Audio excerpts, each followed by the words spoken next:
आप भी तो जाओ ये सीता शुगर में वीपन चलाओ ना चिल्ला रही थी राहुल भैया आ गए तू कॉलेज जाओ ना চেটে খাবো।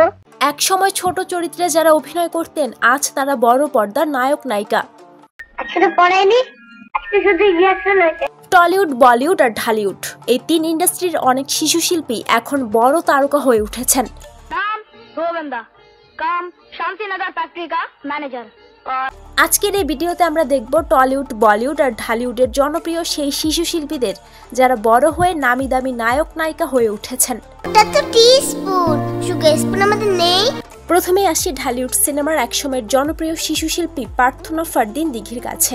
2003 সালে গ্রামীণ ফোনের একটি বিজ্ঞাপনে অভিনয় করেন দিঘি। কেমন লাগে বলো তো বাবা, আমি কি তাহলে ভুল শুনেছি? এরপর 2006 সালে কাজী হায়াত পরিচালিত কাবুলিওয়ালা সিনেমার মাধ্যমে শিশু শিল্পী হিসেবে তার অভিষেক ঘটে। এই ছবিতে অভিনয় করে তিনি শ্রেষ্ঠ শিশু শিল্পী হিসেবে জাতীয় চলচ্চিত্র পুরস্কার লাভ করেন। আচ্ছা বাবা, মা কি তার বিয়ের সময় তোমাকে নিমন্ত্রণ করেছিল? দিঘি শিশু শিল্পী হিসেবে 1 টাকার বউ, চাচ্চু, দাদিমা সহ বেশ কিছু হিট সিনেমা উপহার দিয়েছেন। বড় হওয়ার পর 2021 সালে তুমি আছো তুমি নেই সিনেমার মাধ্যমে নায়িকা হিসেবে তার যাত্রা শুরু করেন। বলিউডের অন্যতম প্রতিভাবান ও বহুমুখী অভিনেতা ঋত্বিক রোশন, যিনি তার নিখুঁত নাচ অভিনয় দক্ষতার জন্য বিশ্বজুড়ে পরিচিত। 1980 সালে মুক্তিপ্রাপ্ত আশা সিনেমা এবং 1986 সালে ভগবান দাদা সহ বেশ কিছু সিনেমা শিশু শিল্পী হিসেবে তিনি কাজ করেছেন। নাম গোবিন্দা, কাম শান্তিনগর ফ্যাক্টরি কা ম্যানেজার আর ভগবান দাদা কা। আর নায়ক হিসেবে ঋত্বিক রোশনের আত্মপ্রকাশ ঘটে 2000 সালে কাহো না প্যার হ্যায় সিনেমার মাধ্যমে।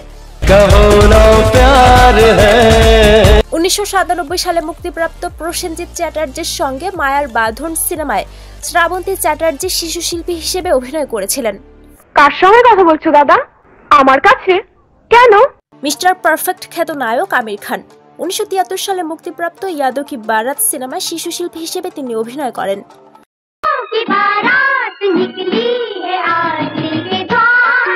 আর নায়ক হিসেবে 1988 সালে কিয়ামত সে কিয়ামত তাক সিনেমা দিয়ে তিনি পূর্ণাঙ্গ নায়ক হিসেবে কাজ শুরু করেন। ঐন্দ্রিলা সেন ছোট পর্দার শিশু শিল্পী হিসেবে তার যাত্রা শুরু করেন। এই তোমার নাম কি? বলবো না, আমি সব জানি, তোমাকে তো জ্ঞান দিতে হবে না। তিনি ছোট পর্দার সফল অভিনেত্রী হওয়ার পর বড় পর্দার নায়িকা হিসেবে কাজ শুরু করেন এবং বর্তমানে ঐন্দ্রিলা ওয়েব সিরিজে অভিনয় করছেন। শ্রীদেবী মাত্র 4 বছর বয়সে অর্থাৎ 1967 সালে তামিল ছবি কান্দন কারুনাই দিয়ে অভিনয় শুরু করেন।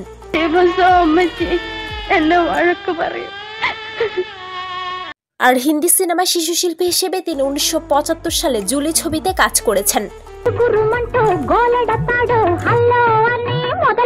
টলিউড সিনেমার জনপ্রিয় নায়ক প্রসেনজিৎ চ্যাটার্জি, তিনি 1968 সালে মুক্তিপ্রাপ্ত ছোট জিজ্ঞাসা সিনেমায় শিশু শিল্পী হিসেবে দারুণ অভিনয় করেছিলেন। পরবর্তীতে তিনি টলিউডের অন্যতম সফল ও জনপ্রিয় নায়ক হিসেবে নিজেকে প্রতিষ্ঠিত করেন। পূজা চেরি শিশু শিল্পী হিসেবে বিভিন্ন বিজ্ঞাপনে কাজ শুরু করেছিলেন। তুমি না ওই রাস্তা দিয়ে আসো? আসি না, আমি ওখানেই থাকি। তাছাড়া বড় পর্দায় তিনি শাকিব খানের সঙ্গে মনের ঘরে বসত করে সিনেমায় শিশু শিল্পী হিসেবে কাজ করেছেন। তুমি না কইছিলা আমাগো লাগা খাওন নিয়ে আইবা, কই খাওন কই? পূর্ণাঙ্গ নায়িকা হিসেবে 2018 সালে নূরজাহান সিনেমায় অভিনয় করেন তিনি। আলিয়া ভাটের শিশু শিল্পী হিসেবে প্রথম কাজ ছিল সংঘর্ষ সিনেমায়, যেখানে তিনি প্রীতি জিন্টার ছোটবেলার চরিত্রে অভিনয় করেছিলেন। নায়িকা হিসেবে আলিয়ার প্রথম সিনেমা ছিল 2012 সালে মুক্তিপ্রাপ্ত স্টুডেন্ট অফ দ্য ইয়ার। तो फिर काउंटर क्यों नहीं खोली थी तुम? बैंकॉक की सारी लड़की आ जाएंगे। বলিউড সিনেমার একসময়ের জনপ্রিয় নায়িকা উর্মিলা, শিশু শিল্পী হিসেবে তার প্রথম সিনেমা ছিল মাসুম। अभी इतना चिल्ला रही थी राहुल भैया आ गए और अब उनसे बात भी नहीं करती। তাছাড়া 1995 সালে রঙ্গিলা সিনেমার মাধ্যমে তিনি প্রধান নায়িকা হিসেবে ব্যাপক জনপ্রিয়তা পান। শাহিদ কাপুর প্রথম দিকে বেশ কিছু মিউজিক ভিডিও এবং কমপ্লেনের মতো জনপ্রিয় বিজ্ঞাপনে শিশু মডেল হিসেবে কাজ করেছেন।